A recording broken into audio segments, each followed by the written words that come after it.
Cayo Lara es el coordinador federal de Izquierda Unida. Señor Lara, ¿qué tal? ¿Cómo está? Buenos días. Buenos días. ¿Coordinador hasta cuándo? Bueno, desde el punto de vista ordinario, sí, sería hasta diciembre de 2016, que es cuando correspondería a la Asamblea Ordinaria de Izquierda Unida. ¿Y desde el punto de vista extraordinario? Eso no, lo extraordinario siempre es extraordinario. Ah, vale, no, por si queríamos comenzar ya con un titular. No hay titulares de eso, no hay titulares, que los titulares los carga el diablo. Bueno, pues deme un titular de este pacto contra el yihadismo que venimos contando, que hoy Pedro Sánchez y Mariano Rajoy van a hablar por teléfono para cerrar los flecos de este, que parece ser va a ser el único pacto de Estado de la legislatura entre los dos principales partidos. Si me permites, primero quiero dar el pésame y la solidaridad a la familia del soldado que ha sido asesinado por el gobierno, por las fuerzas militares del gobierno de Israel, y decir al mismo tiempo que hemos pedido la comparecencia al ministro de Defensa para que dé explicaciones, porque aquí estamos hablando de un asesinato, no estamos hablando de alguien, de ningún tipo de accidente, desde nuestro punto de vista, porque la FINUL lleva allí desde 1978 y los puestos que tienen los sabe perfectamente el gobierno de Israel y las fuerzas militares israelitas, y por tanto nuestro gobierno y el ministro de Defensa tendrá que dar las explicaciones pertinentes. Y la segunda cuestión es que a nosotros no nos gustan ir a las mesas puestas con los platos hechos y cocinados. Nos gusta trabajar también en la cocina y nos gusta, en un caso tan delicado, tan grave, tan importante como es el tema del yihadismo, pues, y de la amenaza terrorista que podemos tener, después de los dramáticos acontecimientos de París, pues decir que nosotros no hemos formado parte no se nos ha llamado para formar parte de este acuerdo previo, y lo que no puede plantear el gobierno es seguir con la misma tónica. El PSOE y el PP toman un acuerdo y después a los demás nos dicen que si queremos que nos sumemos y si queremos decir algo que le digamos. Entonces, un poquito de seriedad, un poquito de rigor y sobre todo un tema tan serio como estamos hablando, ni más ni menos que de la seguridad nacional. Descartamos, por tanto, que Izquierda Unida se pueda sumar una vez que se conozcan los detalles. No, ¿o prefiere esperar? Nosotros somos gente que tenemos propuestas, que tenemos pensamientos sobre cómo se tienen que resolver estas cuestiones también, tenemos proyectos, y por tanto cuando el gobierno, una medida de esta naturaleza, lo mínimamente democrático era haber reunido a todos los grupos de la Cámara con una comisión y que esa comisión hubiera establecido realmente una propuesta, que yo creo que nos podíamos haber entendido perfectamente, una propuesta colectiva para poder desarrollar intensificar las medidas de seguridad en nuestro país, si procede en este caso. Otro asunto que ha desatado pasiones en la tertulia, señor Lara, el de las tarjetas opacas de Caja Madrid, las nuevas imputaciones de los usuarios de esas tarjetas. ¿Cree que acabarán en la cárcel los usuarios?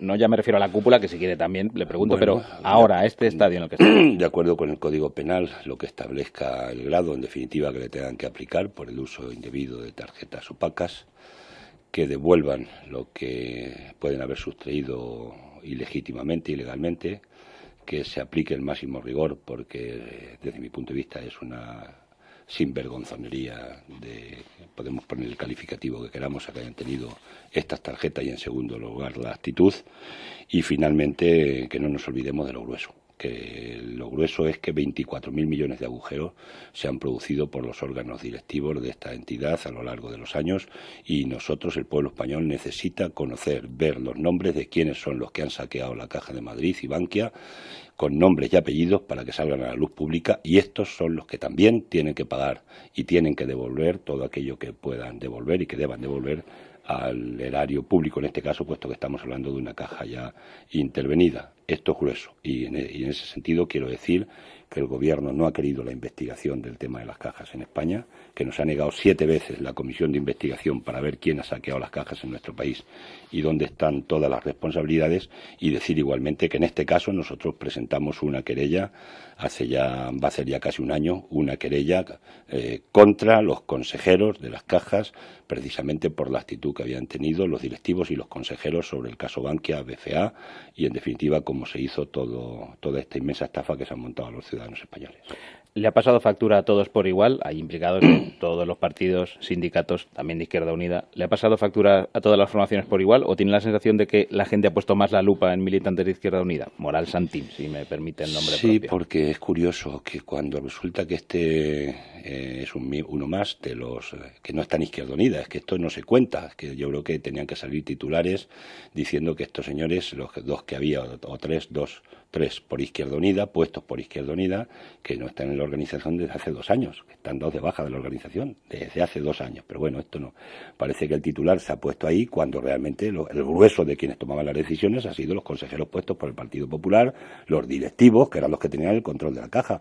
Pero sí, parece que ha habido algún interés en ponernos un angular a una persona que su actitud ha sido deleznable, que ha sido cuestionada, que ha sido criticada, que lo hemos tenido claro en la organización, que no está en la organización, que no forma parte de la organización, y no se ponen los angulares frente a los auténticos responsables de este desastre. Y repito, sobre todo cuando el propio gobierno nos ha negado la comisión de investigación y cuando también la querella la hemos presentado nosotros, no la ha presentado. Otros también han presentado otra querella, pero nosotros también hemos estado en una querella para determinar todas las responsabilidades.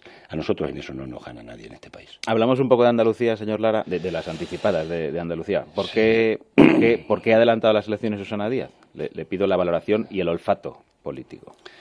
Bueno, no hay causas objetivas, desde nuestro punto de vista, en función del interés de Andalucía. ¿Solo intereses hay personales? Hay una actitud personal, hay una actitud, yo creo que además ha sido una decisión que no tenía ningún sentido, desde el punto de vista yo creo que la calificaría como una gran irresponsabilidad por parte de Susana Díaz, y que lo que tiene en su cabeza son probablemente ambiciones electoralistas de otro nivel que no tienen nada que ver con la situación en Andalucía.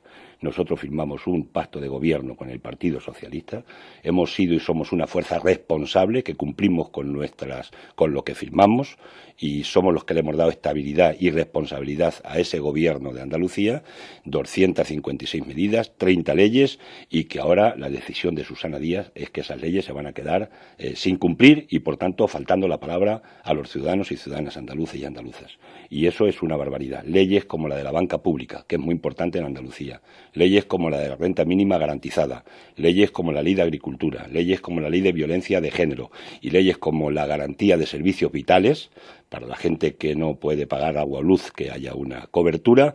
Bien, pues eso se queda ahora mismo ahí en el cajón. Eran leyes que están puestas en el acuerdo de gobierno y que Susana Díaz se las pasa por el forro. Eso era lo que le interesaba a los andaluces, no una convocatoria de elecciones anticipadas, repito, porque es una irresponsabilidad. Y no es cierto que Izquierda Unida haya hecho ni una sola medida ni actuación para desestabilizar el gobierno. Quien lo ha desestabilizado ha sido precisamente Susana Díaz, repito, en función de sus propios intereses electoralistas o ambiciones personales. ¿Recomendaría a los compañeros de Izquierda Unida en Andalucía no volver a pactar con el PSOE el día después de las elecciones, visto lo visto de cómo acaban los gobiernos de coalición? Eso lo decidirán los ciudadanos y ciudadanas en las próximas elecciones. La correlación de fuerzas... Pero yo le pregunto a usted, sí, señor Lara, sí, pero es que la correlación de fuerzas determinará quién tendrá que gobernar Andalucía. Y yo digo una cosa, es que hay que gobernar las ciudades, las comunidades autónomas y el país. Es que aquellos que están en el no, pueden estar en el no por sistema, no quieren asumir responsabilidades, y hay que asumir responsabilidades de gobierno. Nosotros estamos en política para gobernar, para cambiar las leyes, para hacer leyes al servicio de la clase trabajadora, de la mayoría social, del interés general de un Estado, de un ayuntamiento, de una comunidad autónoma. Y, por tanto, quien decide cómo se tienen que conformar los gobiernos son los ciudadanos con su voto, cuando dicen cómo dan la correlación de fuerzas a cada uno. Y nosotros, en función de aplicación de programas concretos que son buenos para la gente, que son buenos para la mayoría social, para la gente que más sufre, para los parados, para la gente que tiene dificultades, tenemos que pactar y tenemos que hacer acuerdos programáticos en función de lo que diga el programa, más allá de quien pueda estar detrás de esa propuesta concreta. Pero hay que responsabilizarse para gobernar. Y si no se coinciden los programas, pues que gobiernen otros, evidentemente. Pero si hay coincidencia programática, hay que gobernar, repito, ayuntamientos, comunidades autónomas y el Estado. Esa es la responsabilidad de la gente que nos presentamos a las elecciones. También habrá quien diga que entonces, ¿qué pasa? ¿Que Izquierda Unida no ha escarmentado? ¿Volvería a pactar después de que...? Es que no es un problema de escarmientos o no. Es que si ha habido un acto de irresponsabilidad, los que tendrán que tomar nota son dentro del propio Partido Socialista, que esas cosas no las deberían hacer, porque si las hacen me imagino que lo que será castigados por la propia ciudadanía, por los propios ciudadanos cuando lleguen a esas urnas, porque la gente está pidiendo responsabilidad. La gente pide seguridades, la gente pide, porque tienen que gobernarse en las instituciones, porque tiene que funcionar la vida pública de un país. Es que esto es que no hace falta hacer ninguna pedagogía de este tema, es suficientemente evidente. Entonces no es un problema de escarmentar o no escarmentar. Nosotros pusimos en un documento, repito, firmado, 30 leyes, 256 medidas, y quien lo incumple, quien las vulnera, no es Izquierda Unida, es el Partido Socialista Obrero Español.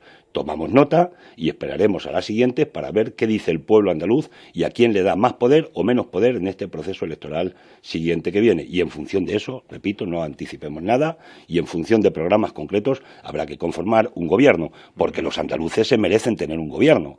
Es una obviedad, los andaluces y el conjunto de los españoles. Apelando a ese olfato, y voy cerrando el capítulo andaluz, ¿cree que Susana Díaz va a dar el salto a la política nacional? Le pido una opinión personal. Ya, es que esto está en su cabeza.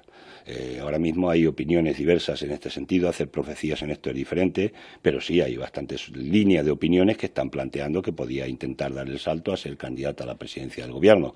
Ella lo niega, pero bueno, en estos tiempos que estamos, negar o afirmar cosas, desgraciadamente, pues parece que tienen poco valor en determinadas personas. Pero bueno, de cualquier forma, a nosotros no es esa la preocupación fundamental. Fijaros qué tremendo sería que se presenta a las elecciones a Andalucía ahora de nuevo para decir que soy vuestra presidenta, quiero ser la presidenta de Andalucía, y que a los 4 días decida que si te vi no me acuerdo y que me marcho porque he tenido un resultado electoral que es menos que el que tenía anteriormente, o cualquier historia de ese tipo. A la gente no se le puede tomar el pelo.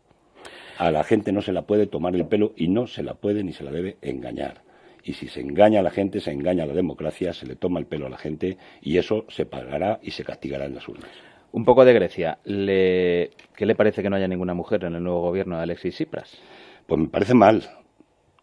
Y nosotros somos un partido político que venimos con Syriza desde muchos años y hemos trabajado mucho juntos y seguimos trabajando en proyectos, en programas, en política de cara a la deuda, a las políticas concretas, que por cierto, pues un paquete de medidas de las que estamos viendo en este momento son muy positivas para los ciudadanos y ciudadanas griegos y griegas, pero no nos sabe bien que no haya mujeres en el gobierno. Es cierto que en el gobierno anterior, el Samaras, si no me falla la memoria, creo que llegaba a tener 18 ministerios y solamente había una mujer y nadie puso el foco sobre aquello. Hay que ponerlo siempre, gobierne la derecha o gobierne un gobierno de izquierdas, ¿no?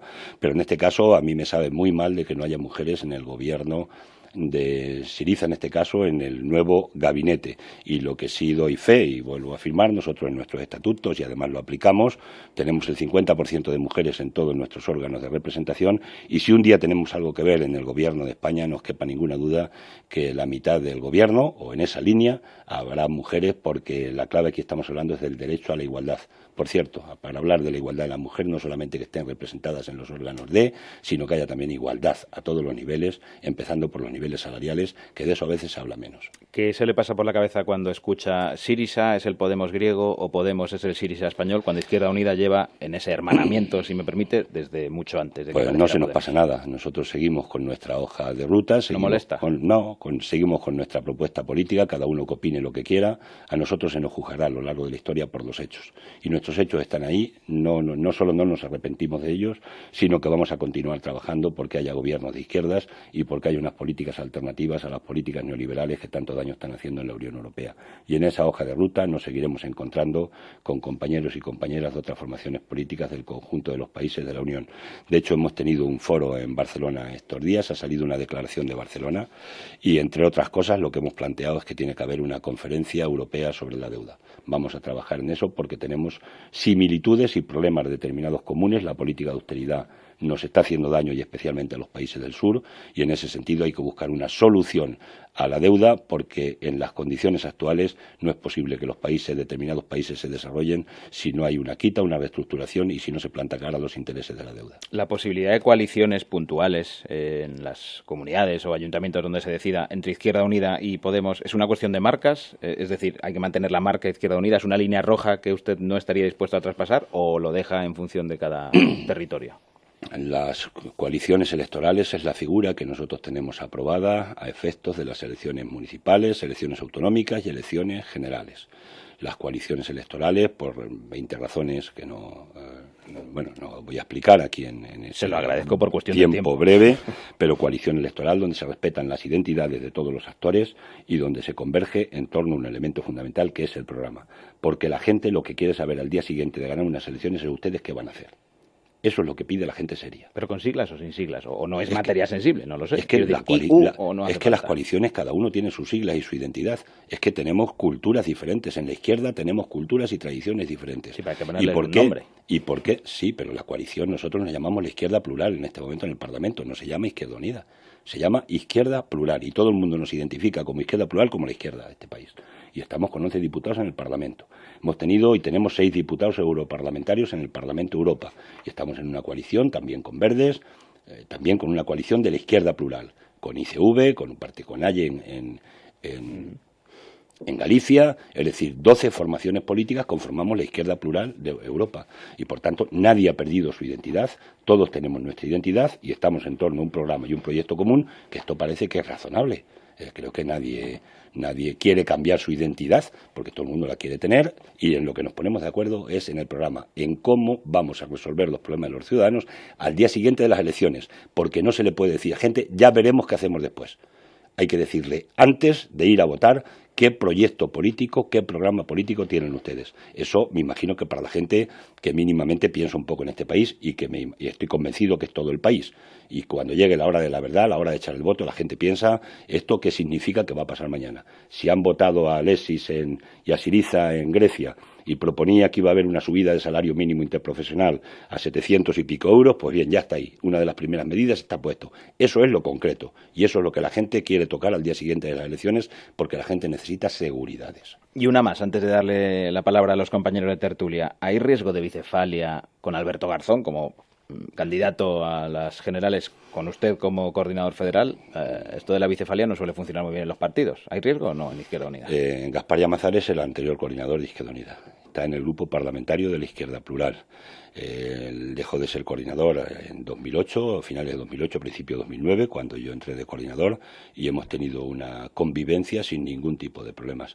Yo soy gente que facilito mucho la convivencia y en nuestra organización tenemos mucha gente que facilita la convivencia.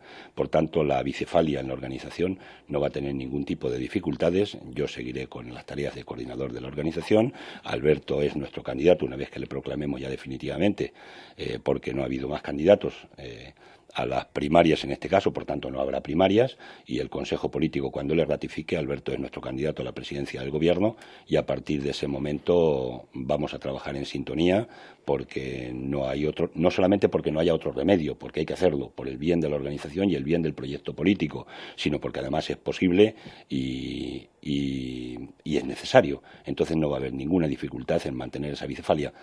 Quiero recordar aquí que hay partidos como el PNV que la han mantenido a lo largo de la historia y no ha tenido ningún tipo de dificultad. A lo mejor rompemos también una lanza en ese sentido, donde no se aglutinen tanto poder sobre pocas personas y se haga más diversificación en ese sentido. Pero se llevan bien el señor Garzón y usted. Sí, nos llevamos muy bien.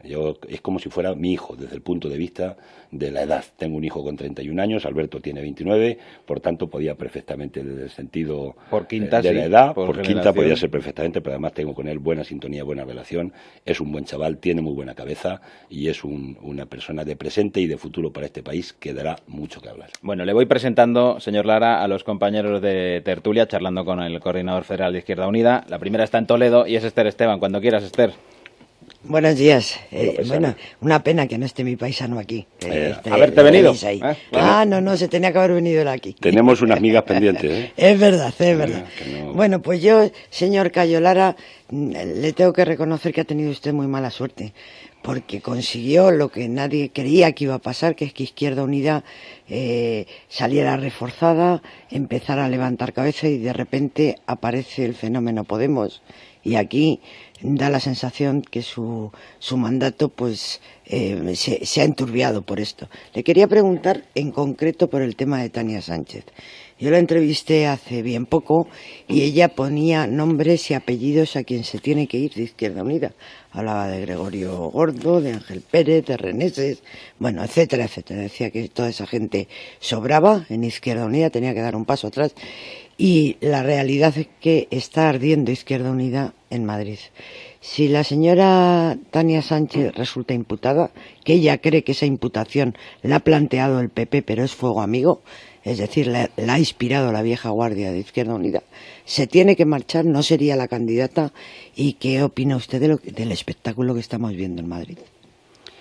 Bueno, yo creo que no son tantas las llamas, hay evidentemente problemas, yo no los voy a negar, que hay problemas en Madrid en este momento, pero el incendio sea mayor o sea menor, todos los incendios se apagan cuando hay voluntad de que se apaguen, si no, fíjate, tendríamos ardiendo el país entero, ¿no?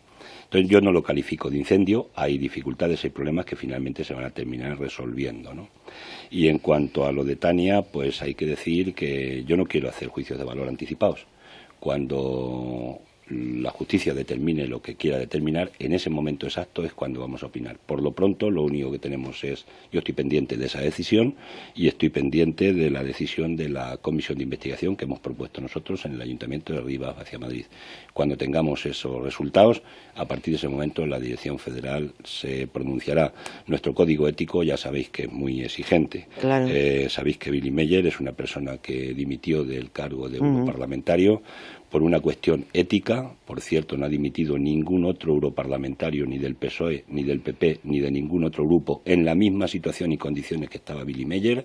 Hecho en falta que no aparezcan focos de los medios de comunicación puestos sobre estas personas, porque entonces sobre Willy Meyer sí se puso algún foco que otro, y en eso me parece que había que ser un poquito más justos y más proporcionados a nivel general, ¿no? Pero nosotros tenemos un listón muy alto en la ética en nuestra organización, del que yo me siento además orgulloso. Por lo tanto, si saliera imputada, debería dimitir. Yo no voy a hacer esa afirmación hasta que no conozcamos hasta que no conozcamos exactamente los términos de la decisión que adopte el juez y los que se adopten en todo caso en las conclusiones de la comisión de investigación, pero parece evidente, esto los que sois periodistas lo sabéis bien, en términos periodísticos no es bueno que hagamos futurología sobre temas que son delicados, que son sensibles y hay que esperar que se produzcan los acontecimientos. Sí, pero la vara de medir nos está diciendo que será igual con Tania Sánchez que con el resto de la organización, que es verdad que Izquierda Unida le honra esto, porque es clarísima en sus normas que un imputado no puede ser candidato. Yo insisto, no, Esther, pretendes que te diga algo que yo no te voy a decir, pero te insisto una vez más, nosotros tenemos coherencia y tenemos un código ético del que nos sentimos orgullosos y orgullosas en la organización y, por tanto, repito, no adelantaré opinión sobre acontecimientos que nos han producido. Curry Valenzuela, aquí a mi vera, cuando quieras, Curry. Aparte de la situación legal de Tania Sánchez, posible que usted dice, usted mismo está hablando de que tienen un código ético. No le voy a preguntar más por Tania Sánchez, que ya ha dicho todo lo que nos va a decir. Le voy a preguntar por Monedero. ¿Usted qué opina de estos escándalos, o semi-escándalos, o llámele como usted quiera, que estamos viendo, de este Podemos que aparece como si él hubiera levantado el estándar de lo que tiene que ser ético en política y luego resulta que no sale Rejón, que no va a clase y cobra? O Monedero, que en vez de pagar impuestos por IRPF, se ahorra 68.000 euros facturando con una sociedad. ¿Usted esto qué le parece? Yo creo que lo primero que tiene que hacer es dar explicaciones suficientes, que sean entendibles, comprensibles y que los ciudadanos normales, que entendamos que tienen credibilidad esas explicaciones.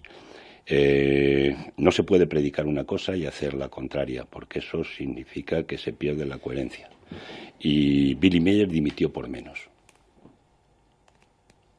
Lo ha dejado bastante claro. Sí. ¿Debería dimitir el señor Monedero? No, yo digo que Willy Meyer dimitió por menos. He dicho que tiene que dar explicaciones porque estamos hablando de una persona, un representante de una administración pública que trabajaba en ella y después lo que se conoce en los medios de comunicación. La vara de medir tiene que ser en ética, en política y en honestidad pública, tiene que ser igual para todos. Esa es la sociedad que yo quiero. Con esto que me ha dicho entiendo que no va a la manifestación del día 31 de Podemos, señor Lara. No, yo he estado en centenares de manifestaciones. Es que a alguna gente se le olvida que nuestra fuerza política ha estado en centenares de manifestaciones en este país, que ha estado con todas las mareas blancas, verdes, en las huelgas generales. Por cierto, algunos no los he visto nunca en esos sitios, pero hemos estado siempre defendiendo los intereses de la clase trabajadora, de la mayoría social, de los servicios públicos. Hemos estado contra la corrupción, seguiremos estando y vamos a estar ahí, pero con objetivos concretos. Y las movilizaciones, estaremos en aquellas movilizaciones donde se cuente con todo el mundo, con el tejido social, con el tejido sindical. En definitiva, la movilización siempre debe tener, desde nuestro punto de vista, un objetivo, y es intentar cuestionar públicamente y en la calle lo que son derechos de ciudadanía. Y en este caso concreto nosotros entendemos las movilizaciones con todo el tejido social, el tejido sindical, las fuerzas políticas y los mecanismos. No es yo convoco y el que quiera que me siga. Eso me parece que no es el método y a mí no me gusta esa forma de convocatorias. ¿Y libertad a la militancia para que vayan si quieren o algún mensaje? No, pero, por Dios, y libertad en Izquierda Unida tenemos. Ya lo sé, más, pero ¿le gustaría ver a militantes de Izquierda Unida en esa concentración de Podemos o no le gustaría? Yo respetaré profundamente ese tema, pero evidentemente me reservo la libertad de los militantes de Izquierda Unida están para asistir donde quieran, cuando quieran y como quieran, pero eso queda en la conciencia de cada uno. José María Brunet, cuando quieras. Pues yo primero agradecerle al señor Cayo Lara la sensibilidad con la que ha abierto esta entrevista al recordar a Francisco Javier Soria. Usted ha hablado de asesinato, yo no iría ahora tan lejos, pero sí es verdad que en ese episodio me recuerda un poco la muerte de Couso, ¿no? Es decir, una cosa es disparar sobre un hotel donde se sabe que hay periodistas y disparar también sobre una zona en la que se sabe que hay fuerzas de interposición. Pues por lo menos es aceptar el riesgo de causar este mal, ¿no? Este daño, y la verdad, le agradezco esa sensibilidad suya.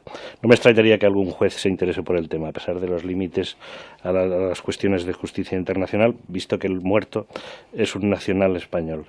Pero yo, dos preguntas, una sobre Grecia y otra sobre usted mismo. La pregunta sobre Grecia es cómo ve usted el arranque, es decir, ya ha señalado el tema del salario mínimo, pero ¿le parece que está corriendo graves riesgos, que Tsipras está siendo imprudente, o le parece que no, que de momento pues parece medir sus pasos, más o menos? ¿Y qué vaticina para el futuro inmediato, ¿no? En esta pugna, porque la hay, ¿no?, es tensión entre Grecia y las autoridades europeas. Y en segundo término, ¿por qué no dio usted la batalla? Bueno, hoy que tiene usted esta plataforma le podrá escuchar mucha gente una explicación personal. Es decir, Alberto Garzón, su hijo, entre comillas, ha tenido paso libre. Bueno, ¿por qué no intentó usted cerrarle el paso? Vamos a ver, en la primera pregunta, yo creo que Syriza en este caso está siendo rigurosa y seria con lo que había prometido a los griegos y a las griegas. Las primeras medidas que yo he visto, las que tenemos en este momento en los medios de comunicación, no son medidas demagógicas. Está diciendo que los 3 millones de personas que no tienen acceso a la sanidad pública la van a tener, ya. Está diciendo que los 5 euros que paga la gente por ir a la consulta, que no los va a pagar. Está diciendo que el salario mínimo interprofesional, por cierto, va a ser más alto que el de España, que se va a poner en marcha de manera inmediata. Es decir, ha dicho que 10.000 funcionarios que fueron despedidos injustamente y además inconstitucionalmente, consideran ellos, que van a ser readmitidos. Ha dicho que se van a congelar las privatizaciones de empresas públicas. Por cierto, aquí nosotros la última ENA, en el expolio del Estado que está haciendo el gobierno de la derecha en España, pues allí en lo contrario, en la parte contraria, ha dicho que se acaba con ese expolio del Estado y que congela las privatizaciones. Por tanto, son medidas que además cuantifican económicamente. Esto lo conocíamos nosotros ya de antes. Y no le preocupa cómo se va a pagar y esto. Esa cuantificación, están hablando, si no me falla la memoria en términos numéricos, hablan de 60 y tantos mil millones de euros que son de fraude fiscal que se ha producido a lo largo de los años, en los últimos años, de los que todavía son recuperables una parte, y están hablando de recuperar 20.000 millones de euros. Y con esa medida es con la que van a hacer la propuesta de plan de empleo que tienen, la propuesta de lucha frente a la crisis humanitaria. Es que hay gente que pasa mucha hambre. Yo he estado en Atenas y he visto cómo está la pobreza en las calles. Y por tanto son medidas que tienen solidez económica y que no tienen demagogia ninguna, y que están ajustadas al programa, y a los 100 días de gobierno le dan a todos los gobiernos. Menuda le ha caído ya y no llevamos ni 100 horas de gobierno, es decir, a ver si los 100 días se los dejan. Le empezó a caer antes. Le empezó a caer antes de los 100 días de gobierno, desgraciadamente. Y el terreno personal. Y el fondo grueso es la deuda. Grecia no puede pagar esa deuda como está, porque ese país, si no hay una solución. Probablemente muchos recordamos la solución que salió a Alemania en 1953, que se le quitó el 62% de la deuda, pero si no hay una reestructuración de una parte importante de la deuda y una lucha contra los intereses, ni ese país ni ninguno puede salir para adelante, porque no puede pagar ni la deuda si no se le ayuda en esa dirección. Y la segunda cuestión, en la parte personal, hombre, yo creo que yo quería hacer una transición, y es una transición en un momento determinado. Hay muchos valores jóvenes en nuestra organización. Alberto era un candidatable, ahora ya es el candidato, pero hemos ido a un proceso de primarias, no ha habido más candidatables y por tanto se convierte en el candidato. Pero era un elemento donde yo quería ligar dos cuestiones. Una, que yo entiendo que para cambiar este país hace falta organizaciones sólidas y fuertes y organizaciones de la izquierda. Yo el tiempo que me quede en la coordinación voy a estar trabajando en esa dirección y entendía que era el momento de que otras caras aparecieran en la primera línea de la organización de cara a la presidencia del gobierno. Pero creo que estábamos también, y estoy convencido, de un tiempo de gestos. Y eso también ha sido un gesto a la gente de que algunos no nos pegamos a los sillones y de que muchos llevan en el Congreso más tiempo que los leones de la puerta del Congreso y otros, como yo, que llevo 3 años, no han tenido ningún tipo de problema para decidir que no voy a querer ser diputado los 4 años siguientes. Eso se llama también renunciar, pero en este tiempo en el que estamos, creo que gestos de ese tipo también han sido valorados por la sociedad española, para que vean que ni todos los políticos somos iguales, que yo creo en los proyectos colectivos, que no creo en los líderes, creo en los proyectos colectivos y voy a seguir trabajando en esa dirección. Luego, cuando deje de ser coordinador, no se dedique a montar cenas en casa sin contárselo al nuevo. No, porque algunos decían que no eran partidarios de las mesas camillas y resulta que lo estamos viendo ahora con mesas camillas de personajes que, por cierto, son amigos del Pocero, o por lo menos lo eran. De todas formas, qué gesto de generosidad el del señor Cayo Lara, ¿eh? Eso le honra, porque aquí se amarra la gente al sillón y no hay quien le mueva. Y lo ha hecho de verdad. Yo le dije en una ocasión, por eso le debo unas migas, que bueno, que ya veríamos. Y efectivamente... Yo me apunto a las migas, Esther. No, porque estas migas las debo yo porque he perdido una apuesta que me hice con él de que no lo iba a dejar y efectivamente ha sido muy generoso y en política eso es muy excepcional. Por eso he querido que lo explicara. Somos gente de palabra, somos gente de palabra. Por eso he querido que lo explicara. Vamos, que nos quedamos sin migas, Brunet y Curry, que solo se las comen Cayo y Esther. Estáis invitados a las migas, hombre. Faltaría más. 9:37, lo ha dicho. Faltaría más. Muchísimas gracias, señora Lara, como siempre, por venir a Radio Nacional, de verdad. A vosotros, muchas gracias. Esther, un beso muy fuerte. Adiós, adiós. Un abrazo, José María. Cuidado con la tarjeta. Y sí, la mía me la pongo yo. Y lo mismo, Curry, buen día. Igualmente. Chao, hasta luego.